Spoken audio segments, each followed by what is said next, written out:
The first sensation is always the same. Not pain, for that blessing was stripped away 10,000 years ago in the warp storms that birthed your transformation. No, the first sensation is the writhing, the constant, ceaseless movement of life within your body. Maggots tunneling through necrotic tissue, flies breeding in the cavity where your lungs once drew clean air, bacteria colonies expanding through every cell, every fiber, transforming dead flesh into something far more enduring than mere living meat could ever be. You open your eyes, though the action means something different now than it did in your previous existence. One eye socket holds an organ that still functions, its lens clouded with cataracts of accumulated filth. The other contains something else entirely, a growth that emerged from your skull 3 centuries past, pulsing with its own awareness, seeing spectrums of decay invisible to baseline human perception. Through these mismatched windows, you observe the chamber where you have been standing for the past 7 days, standing because sleep no longer comes. The gift of Grandfather Nurgle includes an eternal wakefulness, a perpetual consciousness that some might call cursed, but you recognize as blessed. Sleep was a weakness of the flesh, a vulnerability that death has permanently removed. You have not slept since the destroyer plague ravaged your fleet in the warp. You have not needed to. The chamber itself reflects the generous nature of your patron. Walls of corroded metal weep condensation thick with bacterial cultures. The moisture runs in rivulets down surfaces that were once the pristine white and grey of the Plague Legion, now transformed into a canvas of greens and browns and blacks, each shade representing a different stage of blessed decomposition. Fungi sprout from corners where metal meets stone, their caps releasing spores with every breath of recycled air that cycles through the fortress. Your armor has become your skin, and your skin has become your armor. The distinction between flesh and ceramite ceased to matter sometime during the 3rd millennium of your service to the Plague God, where once there were seals and joints allowing you to remove the blessed plates. Now there is only fusion. The armor has grown into you, or perhaps you have grown into it.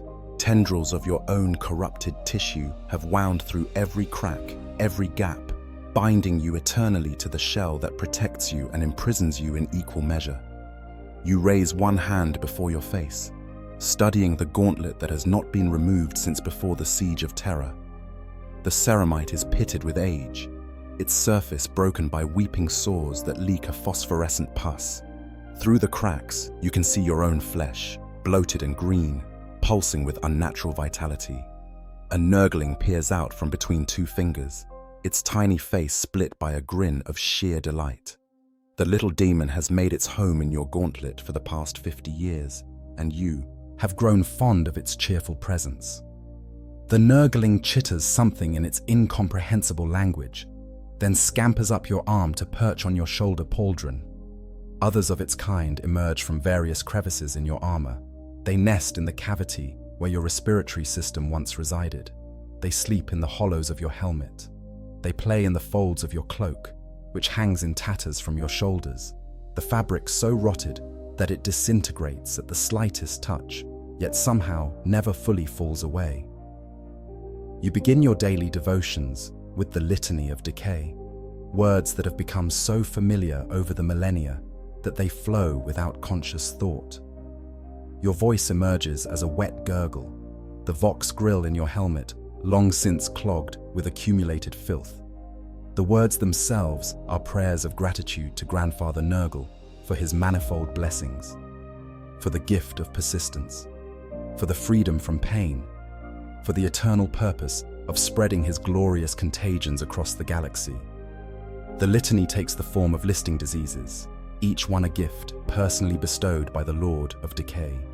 You name them as a warrior might recount battle honors. The destroyer plague, which first transformed you from mere Astartes into something far greater. Nurgle's rot, which claims the souls of those you slay and delivers them to your patron's garden. The weeping, which causes eyes to melt and run like tears down the faces of the afflicted.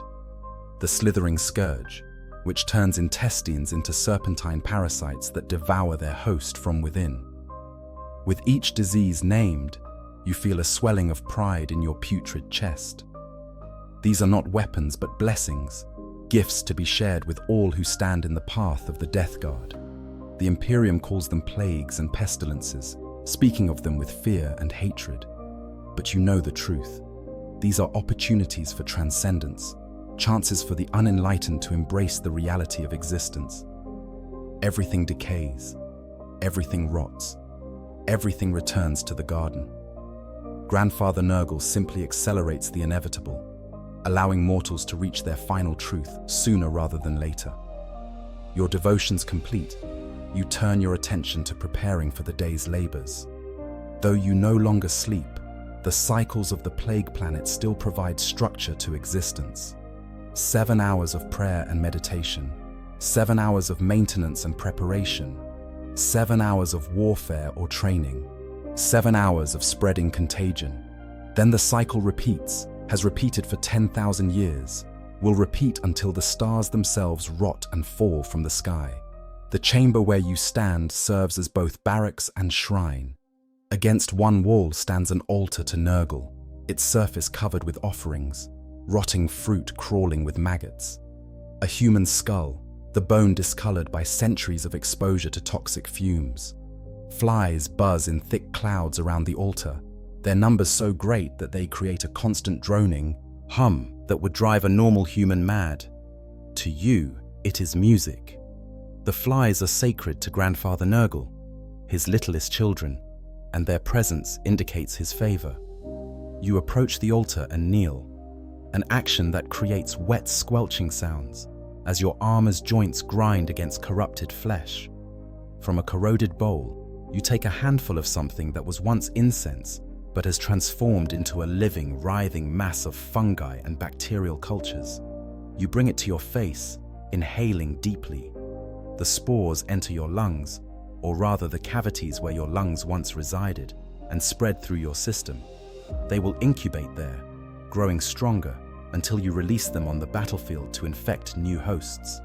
A cough racks your frame, and you expectorate a mass of diseased tissue into your palm. You study it with interest. The tissue is green and black, shot through with veins of luminous yellow. It pulses with its own heartbeat, independent of your own corrupted cardiovascular system. This is a new gift from Grandfather Nurgle, a blessing you have never experienced before. You place it carefully on the altar as an offering of thanks, watching as it begins to spread across the surface, growing, expanding, transforming the holy place into something even more gloriously corrupt. The Nurglings cheer at this display, their tiny voices rising in celebration. They understand, as you do, that every new mutation is a sign of Nurgle's favor. The Plague God does not forget his children. He tends to each of you personally, cultivating new diseases, crafting new gifts, ensuring that his warriors remain the most virulent forces in the galaxy. You rise from your devotions and move toward the armory section of your chamber. The weapons of a Plague Marine require a different kind of maintenance than those used by the foolish servants of the false emperor. Your bolt gun does not need oil and sacred unguents. Instead, it requires feeding. The weapon has become semi-living over the millennia, its metal surfaces covered with a film of organic matter that responds to your touch. You run one gauntleted hand along its length, feeling the weapon's eagerness for battle. It yearns to fire its plague-infused rounds into enemy flesh, to spread Grandfather's gifts with every shot. The ammunition you load into the weapon has been blessed in ways that would horrify the Mechanicum. Each bolt contains not merely an explosive charge, but a cocktail of diseases carefully cultivated in the plague laboratories of your fortress.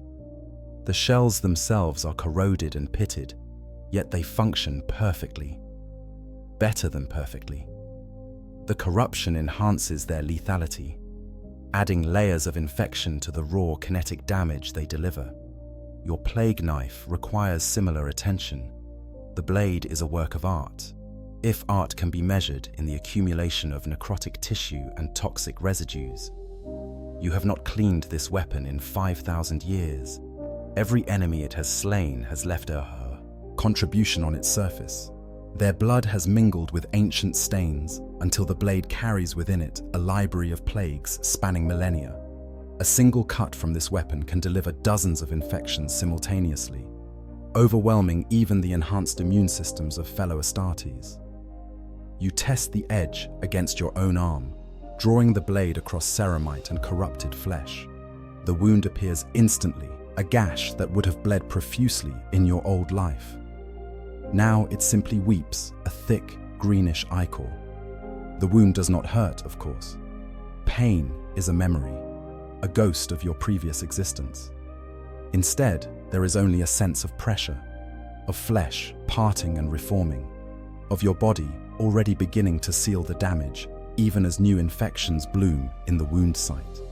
The blight grenades at your belt receive your next attention. These are perhaps your favorite weapons, the ones that bring the most joy in their deployment. Each grenade is a severed head, taken from conquered foes, and prepared according to ancient sorceress recipes. The brain cavities have been filled with concentrated pus and diseased matter. The orifices have been sealed with wax, rendered from the fat of plague victims. When thrown, these grenades burst on impact, releasing clouds of toxic vapor that eat through armor and flesh alike. You select one grenade and examine it closely. The head belonged to an Imperial Guard colonel, you recall. He had defended his position bravely, refusing to surrender even as your forces overran his trenches. His courage earned him this honor, this transformation into a weapon that would serve Grandfather Nurgle long after his death. You can still see the expression frozen on his dead face, a rictus of horror and agony. The Nurglings find this hilarious, and several of them climb onto the grenade to pull at the colonel's lips, making his frozen expression shift and change. With your weapons prepared, you turn your attention to your armor itself. The ceramite plates have not been polished or cleaned in millennia, and you would not dream of such desecration. The filth and corruption are not flaws, but enhancements, signs of Nurgle's favor made visible. However, there are rituals of maintenance that must be observed. You must check that the seals are properly breached, allowing disease to flow freely in and out. You must ensure that the vents are clogged with just the right amount of organic matter, creating maximum spread of airborne contagions without completely blocking necessary functions. The reactor pack that powers your armor has transformed over the ages into something the Mechanicum would declare tech heresy of the highest order. Where once there was a clean fusion of technology and prayer, now there is beautiful corruption. The reactor no longer runs on conventional fuel, but draws power from the warp itself, from the blessings of Grandfather Nurgle. It vents not exhaust fumes, but clouds of diseased vapor, marking your passage across any battlefield with a trail of contagion. You activate the reactor's systems, listening to the wet gurgling sound as it cycles to full power. The familiar warmth spreads through your armor. Though warmth is perhaps the wrong word, it is more like the heat of decomposition, the thermal energy released by billions of bacteria consuming dead flesh. This is the warmth of the grave, of corruption, of the endless cycle of death and rebirth that Nurgle embodies. Your helmet receives special attention. The skull-faced grille has become partially fused with your own features, making removal impossible even if you desired such a thing. The optical lenses are clouded and cracked, yet through them you see with perfect clarity. Perhaps the lenses themselves have become unnecessary, and you now see through some other sense granted by your transformation. Or perhaps the Nurglings that nest in your helmet have taken over the function of sight, sharing their vision with you in ways that transcend mere optics. The Vox system in your helmet should not work at all. It is so clogged with accumulated filth that no sound should penetrate. Yet when you speak, your words carry. They bubble and gurgle, transformed into something that strikes fear into your enemies and comfort into your brothers. The Death Guard do not need clear communication. The bonds between you run deeper than mere words. You share diseases. You share mutations. You share the eternal blessing of Grandfather Nurgle. As you complete your preparations, you notice movement in the corner of your chamber. One of the Nurglings has found something interesting, a rat that somehow found its way into this sanctified space. The little demon pounces on the rodent with glee, not to kill it, but to play. Within moments, the rat has been infected with so many diseases that its body begins to swell and transform. Its fur falls out in patches. Its eyes glaze over with cataracts. It continues to move, however, now blessed with the same endurance that marks all of Nurgle's creations. The Nurgling releases its new pet, and the rat scurries off to explore the chamber. You watch with amusement. Soon this rat will find its way into the ventilation systems of the fortress, spreading blessings throughout the complex. Perhaps it will infect other rats, creating a plague of blessed rodents. Perhaps it will find its way to the mortal inhabitants of the Plague Planet, the tribesmen who worship from afar. Either way, Grandfather's gifts will spread, as they always do, as they always must. A chime sounds through the fortress, a bell that rings with notes of pure corruption. The sound makes the very air shimmer with disease. It is the call to assembly, the signal that the 7 hours of personal devotion have ended, and the 7 hours of communal worship begin. You move toward the chamber's exit, your footsteps leaving prints of luminous slime on the corroded floor. Behind you, the Nurglings scramble to keep pace, some riding on your shoulders, others clinging to your backpack, all of them chittering with excitement. The corridors of the fortress are a wonder to behold. These halls have stood for 10,000 years, home to the Death Guard since the end of the heresy. Every surface tells a story of decay. The walls themselves seem to breathe, expanding and contracting with a rhythm that matches the heartbeat of the Plague Planet. Stalactites of diseased tissue hang from the ceiling, dripping fluids that sizzle when they hit the floor. The floor itself is covered with a carpet of living fungi, each step releasing clouds of spores that add their own contributions to the air. You pass other Plague Marines as you walk, your brothers in rot, and each one is a unique expression of Grandfather's creativity. Some are bloated beyond recognition, their armor straining to contain bodies that have swollen to 3 times normal size.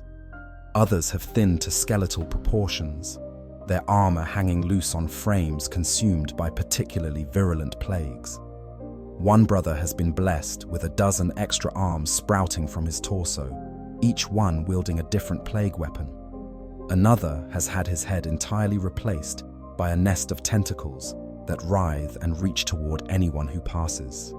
You exchange greetings with these brothers, not through words, but through the sharing of diseases. As you pass close, new infections jump from one body to another. You acquire a strain of the weeping that will make your enemy's eyes melt more rapidly. You pass along a variant of the slithering scourge that you cultivated during the last campaign. This exchange is more intimate than conversation, a communion of corruption that binds the Death Guard together more tightly than any oath. The path leads to the Great Hall of Putrefaction, the central chamber of your fortress where the entire Plague Company gathers for communal worship. The hall is vast beyond measure, its ceiling lost in clouds of toxic vapor. At the far end stands a statue of Mortarion, your demon Primarch, rendered in corroded bronze and diseased stone.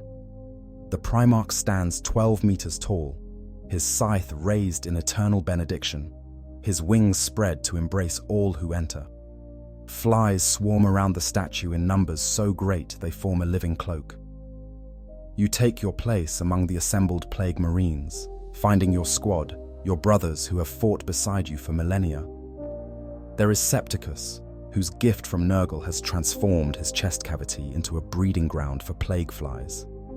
There is Poxor, who has been blessed with the ability to vomit streams of corrosive bile.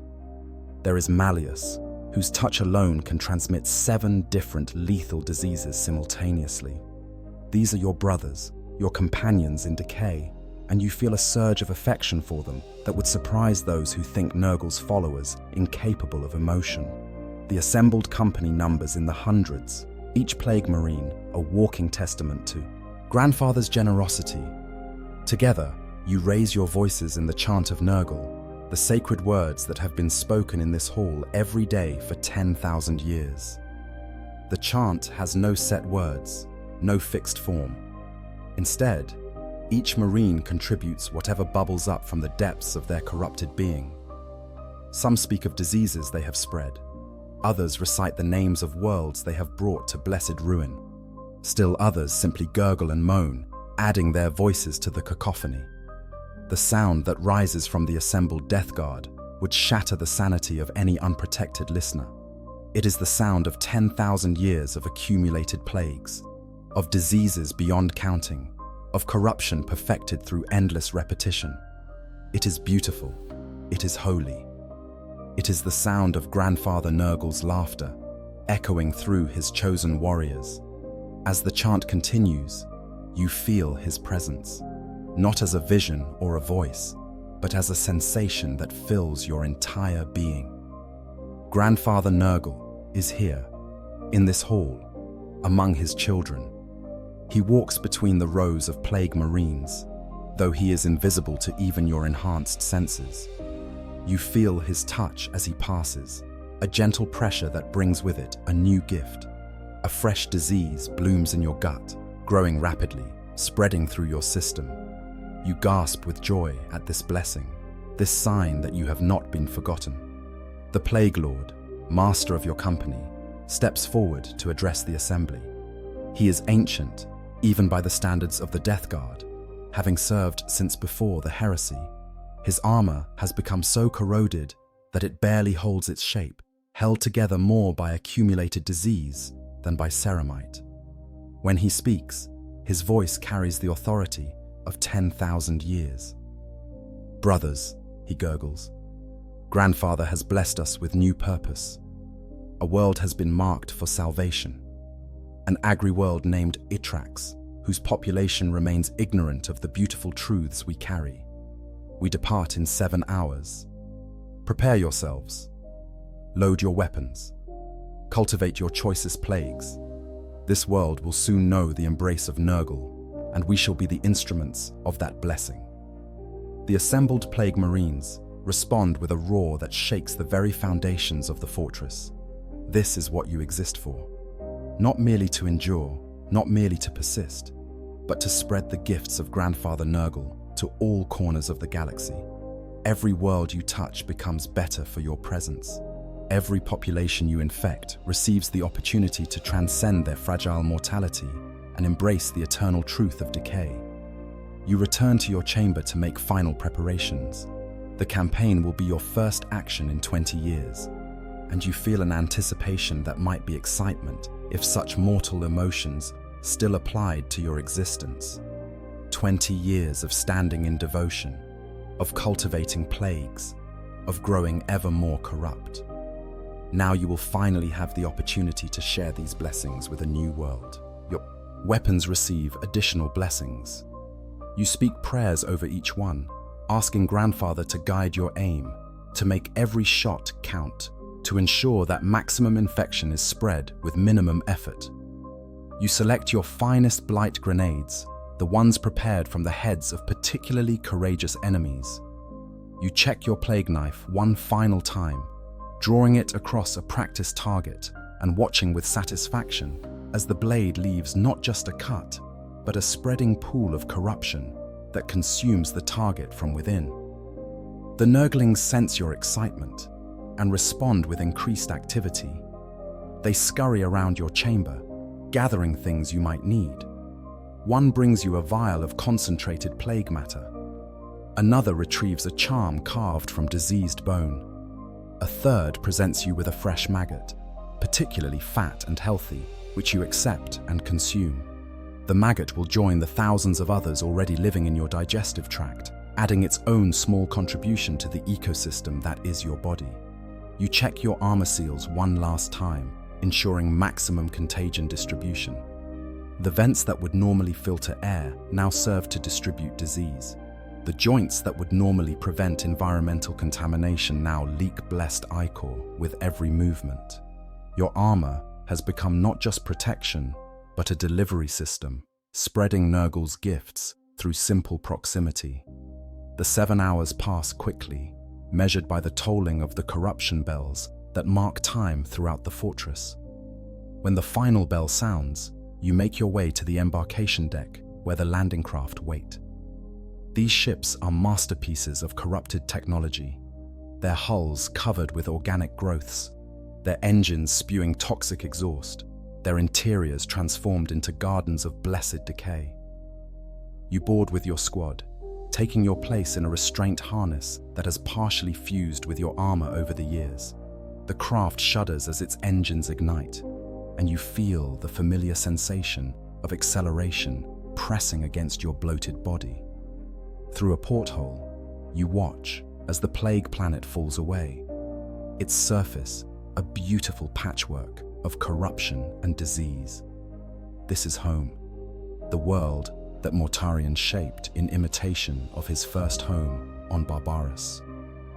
Someday you will return here, bearing new plagues collected from Itrax. The cycle continues. The journey through the warp is different for the Death Guard than for other Astartes. While loyalist Marines must seal themselves against the corrupting influence of the Imperium, you welcome it. The warp is Grandfather's domain as much as real space. He walks here, tends his garden here, cultivates his diseases in the spaces between dimensions. As the ship transitions, you feel his presence more strongly than ever. The transit takes 7 days, though time has little meaning in the warp.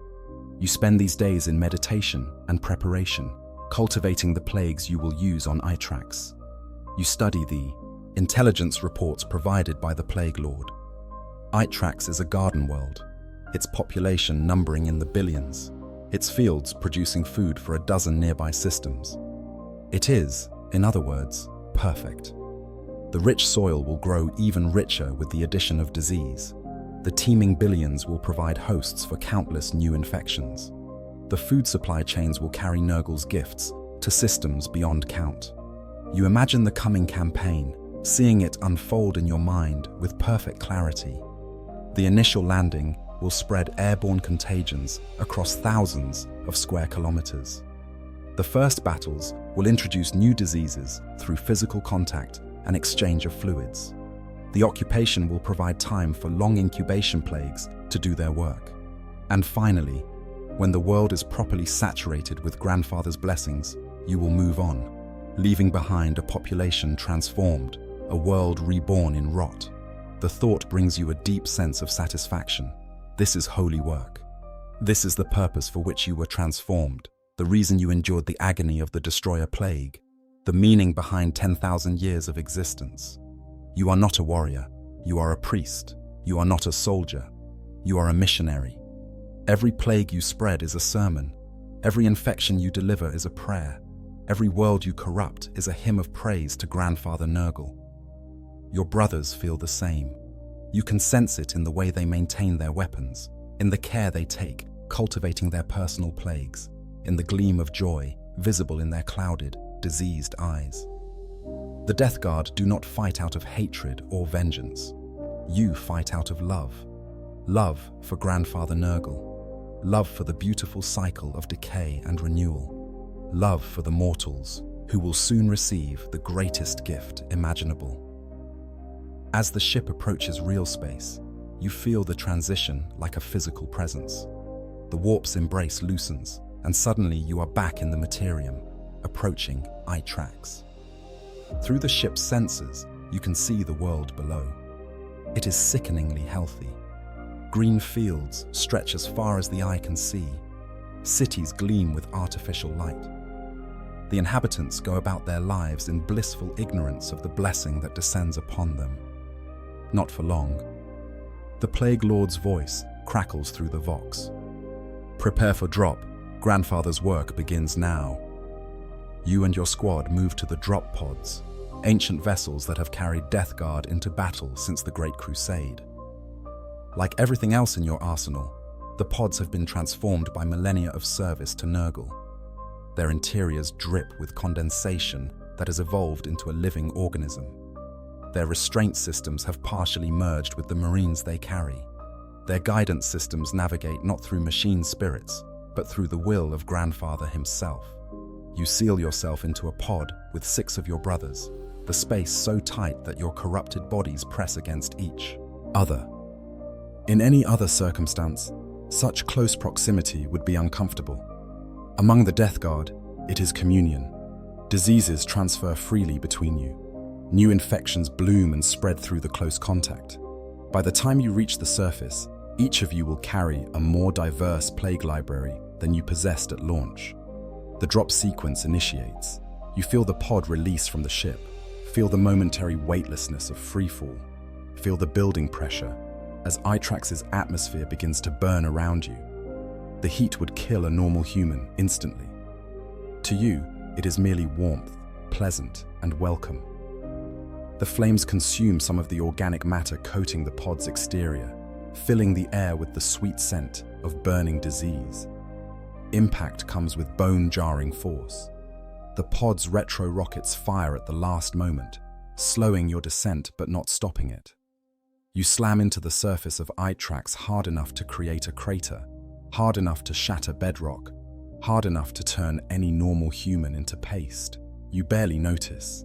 The restraints release, and you surge out of the pod along with your brothers. The first breath of Itrax's air is intoxicating. It is clean, pure, unpolluted by any significant disease. For a moment, just a moment, you remember what it was like before the transformation. You remember breathing air like this as a young Astartes, before the heresy, before Nurgle. The memory is distant and faded, like something that happened to someone else in another life. Then you exhale, and the memory is gone. Your breath contains thousands of different plague strains, cultivated over millennia, perfected through countless campaigns. The diseases spread outward in an invisible cloud, carried by the wind, seeking new hosts. Within minutes, every living thing within a kilometer will have been infected with something. Within hours, the infections will begin to show symptoms. Within days, this entire region will be transformed. The landing site is in the middle of a vast agricultural field. Crops stretch in every direction, their neat rows a testament to human organization and control over nature. Grandfather Nurgle despises such artificial order. Nature should be wild, free, abundant in its decay and renewal. These regimented fields are an insult to his vision. You raise your bolt gun and fire into the crops, not to destroy them, but to bless them. Each bolt contains spores carefully designed to infect plant life. Within the explosive charge is a payload of genetically engineered fungi that will take root in the soil and spread. The crops will begin to rot, certainly, but from that rot will spring new growth, wild and uncontrolled, fed by the nutrients of decay. Your brothers spread out, each one moving to maximize the distribution of airborne contagions. You walk through the fields, and everywhere your feet touch the ground, you leave prints that glow faintly with bioluminescent bacteria. The Nurglings leap from your armor and scamper through the crops, spreading their own gifts, laughing and playing as they work. In the distance, you hear screams. The local population has noticed your arrival. Good. Fear will make their hearts beat faster, their blood pump harder, carrying infections more rapidly through their systems. Fear is Grandfather's ally, though he does not cultivate it as Khorne does. Fear simply makes the blessings spread faster. A group of PDF soldiers appears on the horizon, their vehicles kicking up dust as they race toward your position. They are brave, these mortals. They see 7 armored giants who have fallen from the sky like judgment itself, and they still advance. Their courage will be rewarded. They will be among the first to receive direct blessings, not merely airborne infections, but the concentrated plagues delivered by bolter and blade. You watch them approach, noting their formations, their weapon loadouts, their tactics. They are competent for mortals. They maintain proper spacing. They use cover effectively. Their commanders have trained them well. All of it is meaningless. You have fought for 10,000 years. You have battled alongside demigods and demons, You have conquered worlds beyond counting. These mortals have no chance against you, but they will try anyway, and that is what makes them worthy. The engagement begins at 200 meters, well within the effective range of their laser guns. The beams flash out, striking your armor with impacts that sound like rain on metal. The last fire scorches ceramite, burns away some of the accumulated filth, even penetrates in a few places to strike the corrupted flesh beneath. You notice these impacts in an abstract way, cataloging damage, assessing threat.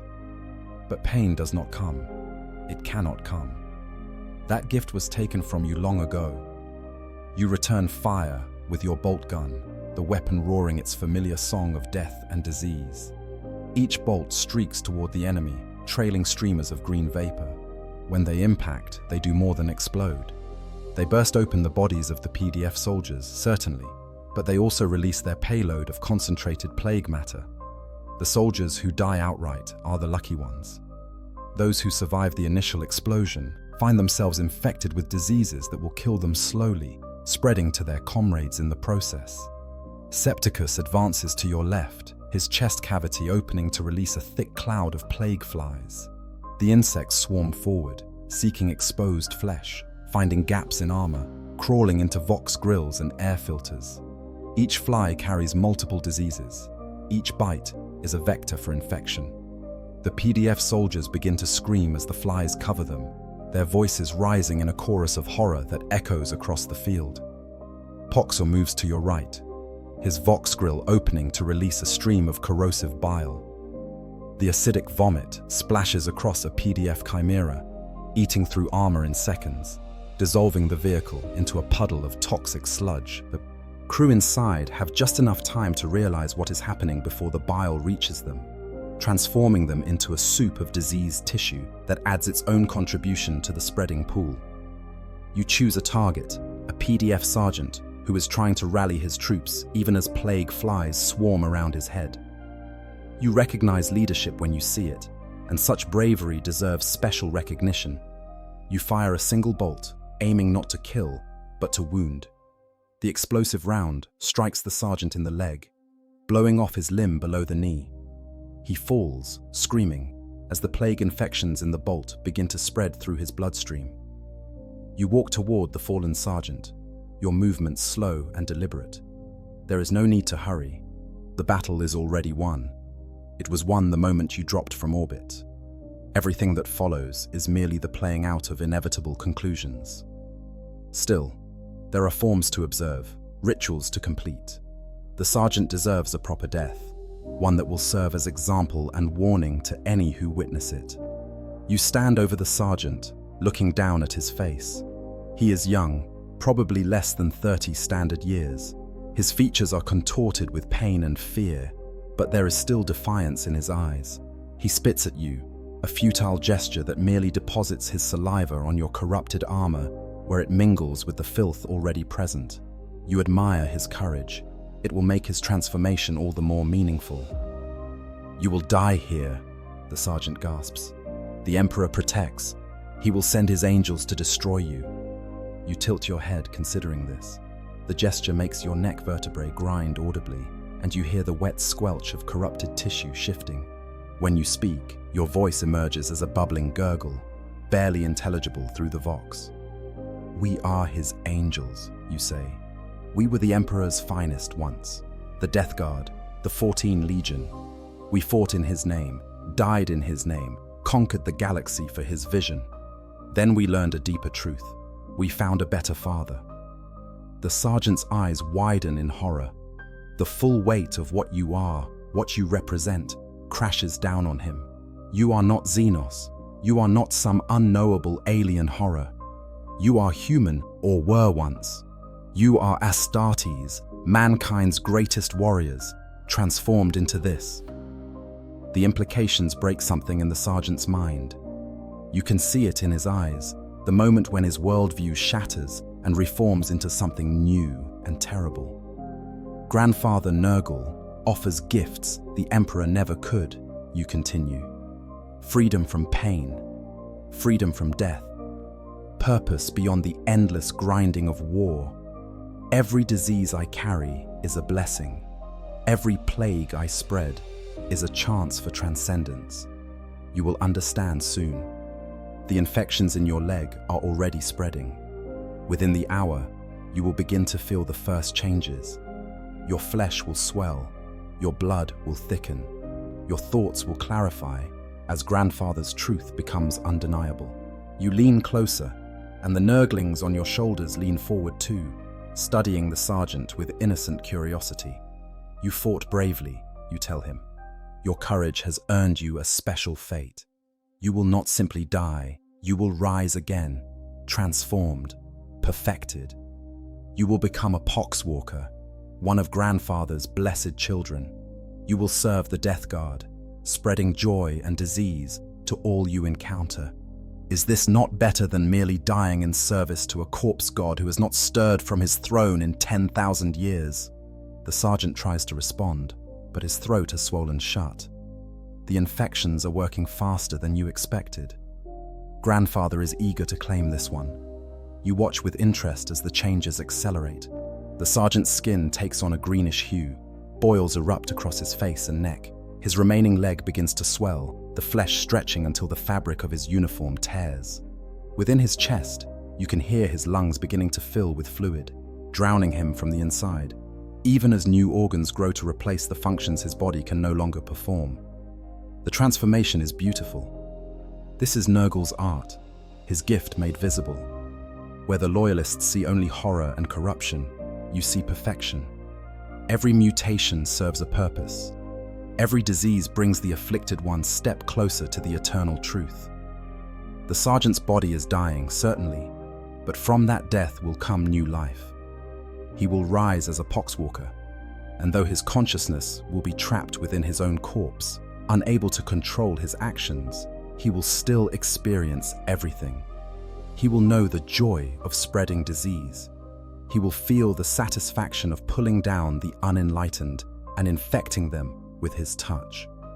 You place one corrupted gauntlet on the sergeant's forehead, a gesture of blessing and benediction. "Welcome to the garden," you whisper. Then you straighten and walk away, leaving the transforming sergeant behind. He will complete his metamorphosis on his own. There is other work to be done. The battle, if it can be called such, continues around you. The PDF forces have fallen back, attempting to establish new defensive positions. They call for reinforcements, for air support, for any aid that might turn the tide. Their requests will be answered, but it will not matter. Every soldier who comes to this battlefield will leave infected. Every vehicle that engages you will return to its base carrying plague spores in its air filters. Every communication sent from this location will carry a mimetic component, a psychic contagion that spreads the knowledge of Nurgle's truth to all who hear it. You and your squad advance across the field, moving with the inexorable patience that defines the Death Guard. You do not rush. You do not charge screaming into battle like the berserkers of Khorne. You simply walk forward, step by step, spreading contagion with every movement. Your presence alone is enough to sicken those nearby. The contagion range extends outward from each Plague Marine, an aura of disease that grows stronger as the battle progresses. More PDF forces arrive, and with them come Itrax's first-line defenders, the local Astra Militarum regiment. These soldiers are better equipped and better trained than the PDF. They maintain their discipline even as they witness the horrors you inflict. They establish firing lines and pour lasgun fire into your advancing formation. Heavy weapons teams target you specifically, recognizing that taking down the Plague Marines is the key to stopping this incursion. A Lascannon beam strikes you square in the chest, punching through corrupted ceramite and flash vaporizing a section of your torso. The impact staggers you, pushing you back a step. You look down at the wound, watching with interest as your body begins to regenerate. Flesh grows back in seconds, not healthy flesh, but the same corrupted tissue that makes up your entire being. The gap in your armor remains, but the Nurglings quickly scamper into it, their tiny bodies forming a living patch that seals the breach. You turn your attention to the heavy weapons team that targeted you. They are 200 meters away, operating from behind a makeshift bunker of sandbags and prefab walls. Their discipline is commendable. Even after seeing their best shot barely slow you, they are already recharging their weapon for another attempt. Such dedication deserves reward. You unsling a blight grenade from your belt, the severed head bouncing slightly in your grip. You judge the distance, the wind, the trajectory needed. Then you throw, putting the full strength of your corrupted Astartes physiology behind the toss. The grenade arcs through the air, spinning end over end, the dead face seeming to grin wider with each rotation. The grenade lands perfectly in the heavy weapon's emplacement. For a moment, nothing happens. Then the head bursts open, releasing its payload of concentrated plague matter. The explosion is not one of fire and shrapnel, but of toxic vapor and diseased fluid. The heavy weapons team disappears into a cloud of greenish mist. When the cloud clears, you can see their bodies, still technically alive, but already transforming. Their flesh has turned black and begun to slough off. Their eyes have burst from the pressure of internal infections. They thrash and writhe, their mouths open in silent screams. The sight breaks the morale of nearby guardsmen. They begin to fall back, their retreat rapidly becoming a rout. You let them go. They carry your gifts with them, spreading infections to their comrades, vectoring plagues back to their bases and command posts. Every fleeing soldier is a missionary, spreading the word of Nurgle's truth through the simple act of breathing near others. Your squad has achieved its objective. This landing zone is secure, the local resistance neutralized, the immediate area saturated with enough airborne contagions to ensure rapid spread. Now comes the next phase of the campaign. You must advance toward the nearest population center, a city of 3 million souls situated 50 kilometers to the east. The march begins. The Death Guard does not use transport vehicles for short distances. You walk, because walking allows you to spread maximum contagion along the route. Every step leaves behind traces of disease. Every breath releases new infections into the air. The path you take will become a corridor of plague, marking your passage for decades to come. As you walk, you observe the effects of your initial landing. The crops in the fields are already beginning to show signs of infection. The neat rows of green are developing patches of brown and black as fungal growths take hold. Some plants are dying, but others are mutating, their stems thickening, their leaves taking on unnatural colors, their fruits swelling to grotesque sizes. By harvest time, these fields will produce food that carries Grandfather's blessings to every table that receives it. Animals flee before your advance. Birds take flight, their wings carrying them away from the corruption that spreads outward from your position. Small mammals bolt from their burrows. Even insects seem to sense the unnaturalness of your presence and attempt to escape. Most of them fail. The airborne contagions spread faster than any creature can flee. Within hours, every living thing within 10 kilometers will be infected with something. You pass a small farming settlement, no more than 20 structures clustered around a central well. The inhabitants have already heard of your coming. They have barricaded themselves inside their homes, praying to the Emperor for deliverance. You consider simply bypassing them, but decide against it. These people deserve to witness the truth firsthand. They deserve to see what Grandfather Nurgle offers. Your squad surrounds the settlement, cutting off all escape routes. Then Septicus steps forward, his chest cavity opening fully. The plague flies emerge in a swarm so dense that they block out the sun. They descend on the settlement like a living blanket, finding every crack, every gap, every opening in the hastily erected barricades. The screaming begins moments later and continues for nearly an hour. When the flies finally return to Septicus, retreating back into his chest cavity, the settlement has been transformed. The inhabitants stumble from their homes, their flesh covered with countless bite marks, their bodies already swelling with infection. They do not flee.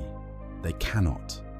The flies have delivered a specific strain of plague, one that robs its victims of motor control while leaving their consciousness intact. They are aware of what is happening to them, aware that they are being transformed into vectors for further infection, but unable to resist or escape. You leave the settlement's inhabitants standing in the central square, their mouths hanging open, flies crawling in and out of their orifices. They will remain there until the transformation completes, at which point they will rise as poxwalkers. Then they will shamble off to find other settlements, other victims, spreading Grandfather's gifts to all they encounter. The march continues through the day and into the night. You do not tire. Fatigue, like pain, was left behind when you embraced Nurgle's truth. Your brothers march beside you in comfortable silence.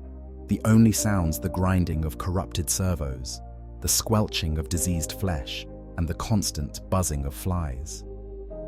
As night falls, you begin to hear new sounds in the distance, sirens wailing in the city ahead, Vox transmissions filled with panic and confusion. The authorities have realized the scale of what is happening. They are calling for evacuation, for quarantine, for any measure that might contain the spreading plagues. All of it is futile. You are not an invasion that can be repelled. You are a plague that has already taken root. By morning, you reach the outskirts of the city. The defenses here are more substantial. Proper fortifications, automated weapon systems, layers of defensive positions manned by the best troops Itrax can field. They have had time to prepare, time to call in their reserves, time to establish killing zones and fields of fire. They are ready for you. It changes nothing. Your squad advances toward the first defensive line, and as you do, you feel the presence of Grandfather Nurgle more strongly than ever. He is here, watching his children work, delighting in the plague about to be unleashed on this city. You can sense his approval, his joy, his infinite patience as he watches the seeds you have planted begin to bear fruit. The defenders open fire at maximum range, filling the air with las beams and solid projectiles. Their heavy weapons hammer at your advance, and this time, some of your brothers fall. Poxor takes a missile to the torso that tears him nearly in half. He falls, his body broken, but even in death, he serves Grandfather's purpose. The diseased tissue of his corpse begins to spread, contaminating the ground where he fell, creating a pool of toxic matter that will render this area uninhabitable for decades. You press forward, accepting casualties as the inevitable cost of Grandfather's work. Another brother falls, then another. But for each Plague Marine that dies, dozens of defenders are infected. The exchange rate vastly favors Nurgle. You are 7 Plague Marines, they are thousands. But your 7 corrupted bodies carry more disease than all of them have ever encountered. You reach the first defensive wall and begin to tear it apart. Your plague knife makes short work of the ferrocrete, the necrotic slime on its blade dissolving the material as effectively as any melter. The Nurglings scramble through the gaps you create, emerging on the other side to spread chaos and infection among the defenders. Blight grenades arc over the walls, bursting among the defenders with wet splashes. The battle continues for hours, a grinding advance through defensive position after defensive position. The defenders fight bravely, retreating only when their positions become untenable, regrouping to establish new lines. Their officers show tactical competence, rotating troops to prevent exhaustion, maintaining communication and coordination. Under other circumstances, their defense might have held for days or weeks. But you are the Death Guard. You have waged war for 10,000 years. You have broken defenses that put these fortifications to shame. And most importantly, you carry weapons against which there is no defense. Every breath the defenders take draws your contagions into their lungs. Every drop of sweat that falls from their brows is infected before it hits the ground. They are dying even as they fight, their bodies betraying them, transforming them from within. By sunset, you have breached the city's outer defenses. The defenders retreat into the urban sprawl, attempting to establish defensive positions in the streets and buildings. You follow, spreading out to maximize contagion distribution. The city is a target-rich environment, millions of inhabitants crowded into a relatively small area, dense population centers, shared water and air systems. It is, in every way, ideal for Grandfather's purposes. You turn a corner and find yourself facing a squad of Adeptus Arbites. These are not ordinary PDF or guardsmen. These are the Emperor's law, trained to resist fear, trained to maintain order no matter the cost. They stand in perfect formation, their carapace armor gleaming, their shotguns leveled at your advance. Their sergeant steps forward, his voice amplified by his helmet speakers. In the name of the Emperor and the Lex Imperialis, you are ordered to surrender or be destroyed. The statement is so absurd that you actually pause. Surrender? You, who have existed for 10,000 years, who have fought gods and demons, who carry within your body diseases that could kill worlds. You, being ordered to surrender by mortals armed with nothing but shotguns and misplaced faith. You laugh. The sound that emerges from your vox grill is wet and bubbling, utterly inhuman. But it is laughter nonetheless. The Arbite sergeant falters, perhaps realizing for the first time the true nature of what he faces. But to his credit, he does not run. He raises his shotgun and fires. The shot strikes you in the shoulder, the mass reactive shells penetrating your armor and exploding inside your corrupted flesh. The damage is significant, tearing away chunks of tissue, exposing bone and internal organs. You look at the wound with interest. You can see your own spine, darkened and corrupted, wrapped in pulsating tendrils of diseased tissue. The wound begins to close almost immediately, flesh growing back, new infections blooming in the damaged areas. You advance on the Arbites, and they fire again and again. Their shotguns roar, each shot finding its mark, each impact doing real damage. But it is not enough. It will never be enough. You reach the sergeant, your plague knife rising, and for a moment your eyes meet his through your respective visors. In that moment, you see his recognition of the truth. He knows he is going to die. He knows his men are going to die. He knows their deaths will serve no purpose but to delay the inevitable for a few precious seconds. But he does not surrender. He never considered it. He dies like a warrior, his shotgun firing until the moment your blade parts his head from his shoulders. The other Arbites follow him into death, fighting to the last, maintaining their formation even as plague infections ravage their bodies. You respect them for this. Courage deserves recognition, even when it is wielded in service to a false god. The battle continues through the night and into the next day. The city is vast, and clearing it building by building is time-consuming work. But time is something you have in abundance. You are patient, methodical, thorough. Every structure you clear is blessed with Grandfather's gifts. Every survivor you find is given the opportunity to accept the truth. Most refuse, clinging to their faith in the Emperor until the infections take them. A few, a precious few, embrace the change willingly. These ones you spare, marking them with special blessings so they might serve as missionaries to their fellows. Days blur together. The city transforms around you. The clean streets become pools of diseased slurry. The gleaming buildings develop coatings of organic matter. The air fills with spores and flies until breathing becomes an act of communion with Nurgle. The population, those who have not yet died or transformed, huddle in increasingly desperate pockets of resistance. On the 7th day of the siege, the city's governor attempts a desperate gambit. He orders the remaining PDF and guard forces to abandon the city and retreat to the spaceport. If they can reach orbit, they can call for reinforcements, for Astarte's support, for anything that might turn the tide.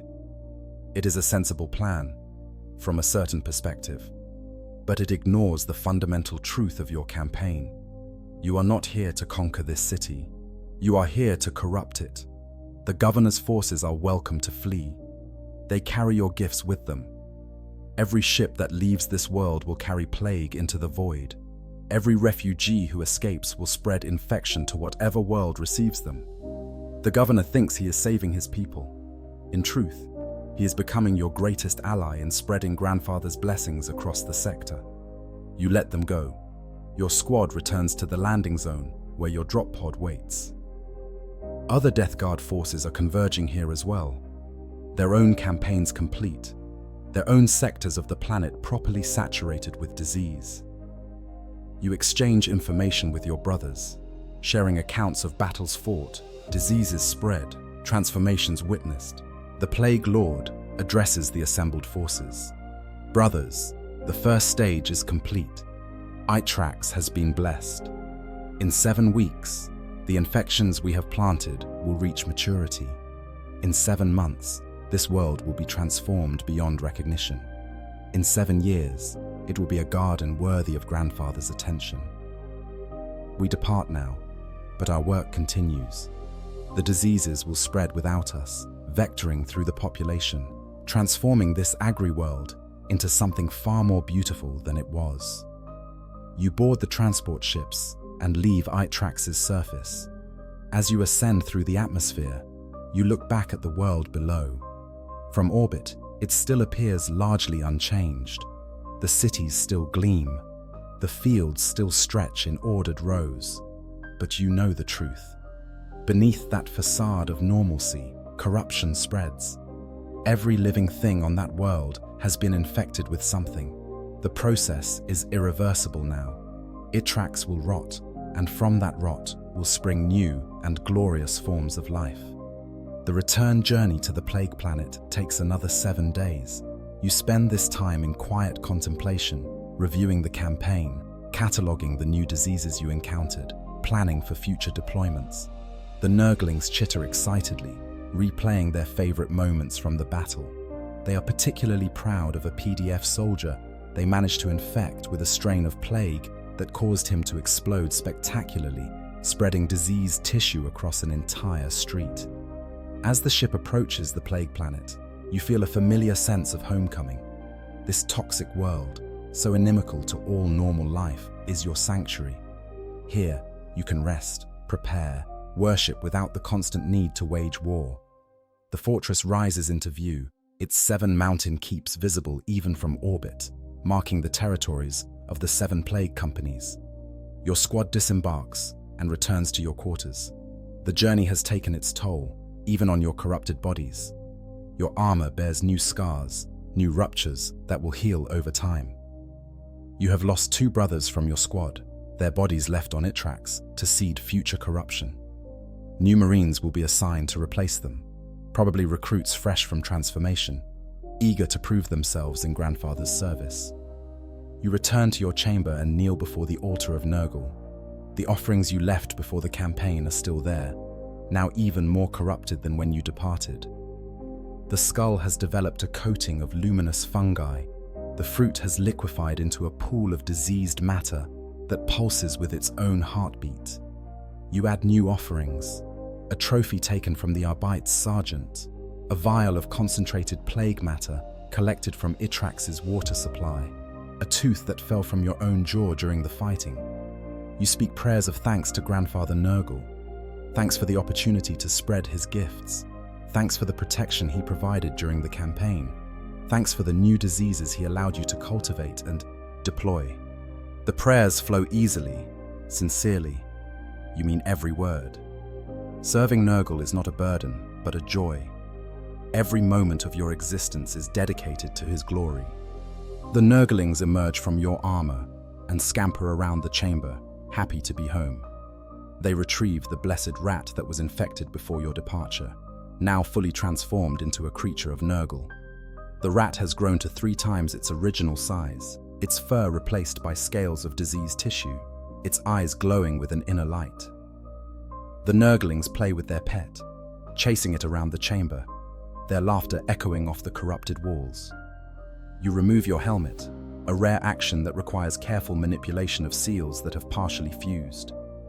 The air of your chamber fills your lungs, thick with spores and diseases. To a normal human, a single breath would be fatal. To you, it is refreshing, like drinking cool water after a long march. You close your eyes, or rather your functional eye, and simply exist for a moment. No battle, no mission, just being, in this moment, in this place. A chime sounds, marking the completion of 7 hours. Time to begin the next cycle of devotions, preparations, training. Time to cultivate new plagues, maintain weapons, study tactics. The cycle never ends. There is always more work to be done, more gifts to spread, more worlds to bless. You are Death Guard. You are eternal. You are the walking plague, the blessing made manifest, the truth of decay given form. You rise from your prayers and return to your daily rituals. The Nurglings cluster around you, eager to help. One brings you fresh maggots to consume. Another presents a new strain of fungus for cultivation. A third simply sits on your shoulder, content to be near you, its tiny hand patting your corroded pauldron affectionately. In the grand scheme of the galaxy, you are but one Plague Marine among thousands. On the infinite battlefield of the 41st Millennium, your actions may seem insignificant, but you know better. Every plague you spread weakens the Imperium. Every world you corrupt takes resources away from the futile fight against entropy. Every life you transform is a small victory for the inevitable truth that Grandfather Nurgle represents. All things decay, all things rot, all things return to the garden. You are simply helping the process along, accelerating the inevitable, spreading joy and disease in equal measure. This is your purpose. This is your blessing. This is your daily life as a Plague Marine of Nurgle. And somewhere, in the depths of the warp, in the garden of Nurgle itself, Grandfather watches. He sees your devotion, he knows your service, and he is pleased. The day ends as it began, standing in your chamber, surrounded by corruption and disease, feeling the constant writhing of life within your body, experiencing every moment with perfect clarity and perfect numbness. This is existence for a Plague Marine, not life as mortals understand it, not death as others fear it, something between and beyond both states, something eternal, something blessed. Tomorrow, or perhaps 7 days from now, or perhaps 7 years hence, you will deploy again. Another world will be marked for salvation. Another population will receive Grandfather's gifts. The cycle will continue as it has for 10,000 years, as it will for 10,000 more. Because you are Death Guard, you endure, you persist. You spread the blessings of Nurgle to all corners of the galaxy, not because you must, because you choose to, because you understand the beautiful truth that eludes so many. Decay is not the end, it is the beginning. Death is not failure, it is transformation.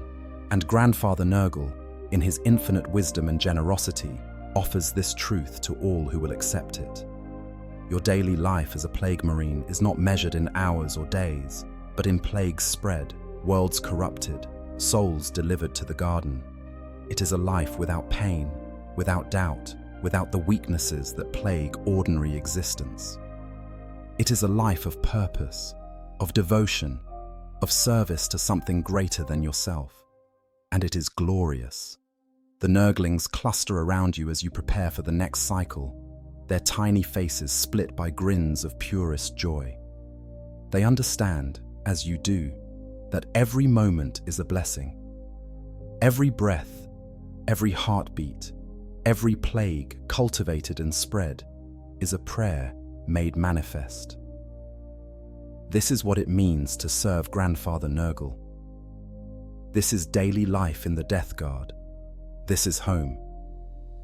If you enjoyed this deep dive into the daily existence of these warriors of decay, make sure to like this video and subscribe to the channel.